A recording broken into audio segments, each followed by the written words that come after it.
नमस्कार। आज हम भारत के संविधान की कहानी को थोड़ा अलग ढंग से समझने वाले हैं, खास तौर पर उसके पहले 51 आर्टिकल्स को। अब देखिए, ये सिर्फ कोई कानूनी दस्तावेज नहीं है, ये तो हमारे देश की बुनियाद की कहानी है। तो चलिए शुरू करते हैं। तो सवाल ये उठता है कि संविधान आखिर है क्या? क्या ये सिर्फ नियमों की एक मोटी सी किताब है, या फिर इसमें एक पूरे राष्ट्र और उसके लोगों के बनने की कहानी छुपी है? आज हम इसे एक कहानी की तरह ही देखने वाले हैं, जिसके कह सकते हैं कि 4 बहुत ही जरूरी चैप्टर्स हैं। अब देखिए, कोई भी कहानी हो, उसकी शुरुआत कहाँ से होती है? उसके माहौल से, उसकी सेटिंग से, है ना?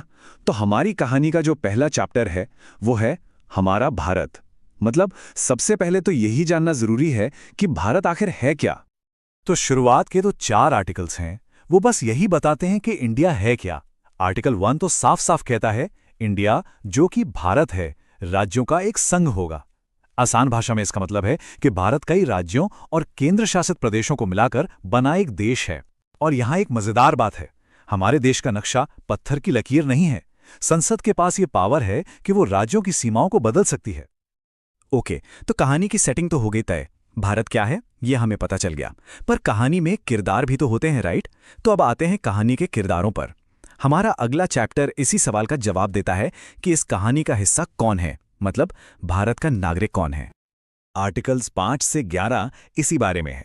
ये बताते हैं कि जब देश बना, जब संविधान लागू हुआ, तब किसे भारत का नागरिक माना गया। जरा सोचकर देखिए, वो बंटवारे का दौर था। लाखों लोग सरहद के इस पार से उस पार जा रहे थे।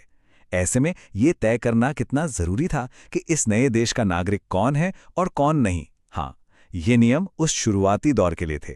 बाद में 1955 में नागरिकता पर एक पूरा कानून ही बना दिया गया, जिसने चीजों को और साफ किया। चलिए, अब आते हैं इस कहानी के सबसे जरूरी, सबसे दिलकश हिस्से पर। कह सकते हैं कि ये कहानी का दिल है, उसकी आत्मा है। चैप्टर 3 ये उन वादों के बारे में है जो संविधान ने अपने हर एक नागरिक से किए हैं। और इन्हीं वादों को हम कहते हैं हमारे फंडामेंटल राइट्स, यानी मौलिक अधिकार। तो ये जो 6 मौलिक अधिकार हैं ना, ये हमारी आज़ादी की बुनियाद हैं। सबसे पहला, समानता का अधिकार, यानी कानून के सामने सब एक बराबर। फिर है स्वतंत्रता का अधिकार, यानी बोलने की, कहीं भी घूमने फिरने की, कोई भी काम करने की आज़ादी। इसके बाद आता है शोषण के खिलाफ अधिकार, जो बंधुआ मजदूरी जैसी चीज़ों से हमें बचाता है।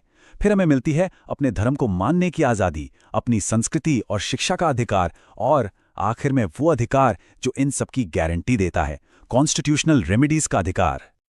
और इसी आखिरी अधिकार के बारे में डॉक्टर B.R. अम्बेडकर ने एक बहुत बड़ी बात कही थी। उन्होंने आर्टिकल 32 को संविधान की आत्मा और उसका दिल कहा था। पर ऐसा क्यों? सोचिए, ऐसा क्यों कहा होगा? क्योंकि यही वो आर्टिकल है जो हमें पावर देता है कि अगर हमारे किसी भी दूसरे अधिकार को कोई छीनने की कोशिश करे, तो हम सीधे सुप्रीम कोर्ट का दरवाजा खटखटा सकते हैं। ये एक तरह से बाकी सारे अधिकारों का बॉडीगार्ड है। ओके, कहानी के 3 हिस्से हो गए।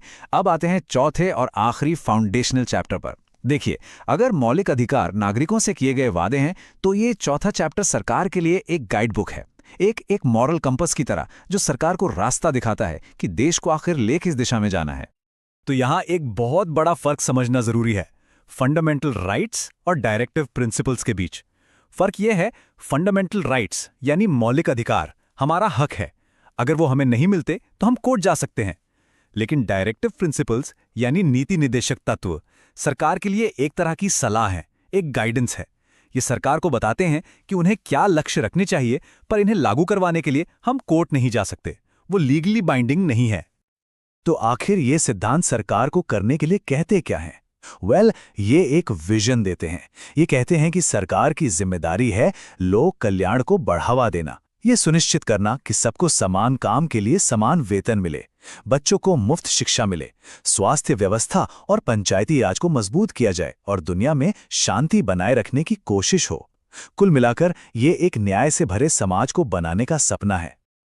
तो ये थे हमारी कहानी के 4 मेन चैप्टर्स, और जब हम इन चारों को एक साथ जोड़कर देखते हैं ना, तब जाकर हमारे देश की बुनियाद की पूरी तस्वीर साफ होती है। चलिए एक बार फटाफट से इसे रिकैप कर लेते हैं। बहुत सिंपल है। चैप्टर 1 आर्टिकल्स 1 से 4 बताता है भारत क्या है। चैप्टर 2 आर्टिकल्स 5 से 11 बताता है भारत का नागरिक कौन है। चैप्टर 3 आर्टिकल्स 12 से 35 हमें देता है हमारे सबसे ज़रूरी हक, हमारे फंडामेंटल राइट्स। और चैप्टर 4 आर्टिकल्स 36 से 51 सरकार को रास्ता दिखाता है। बस यही 4 पिलर्स हैं जिन पर हमारे देश की पूरी नींव टिकी है।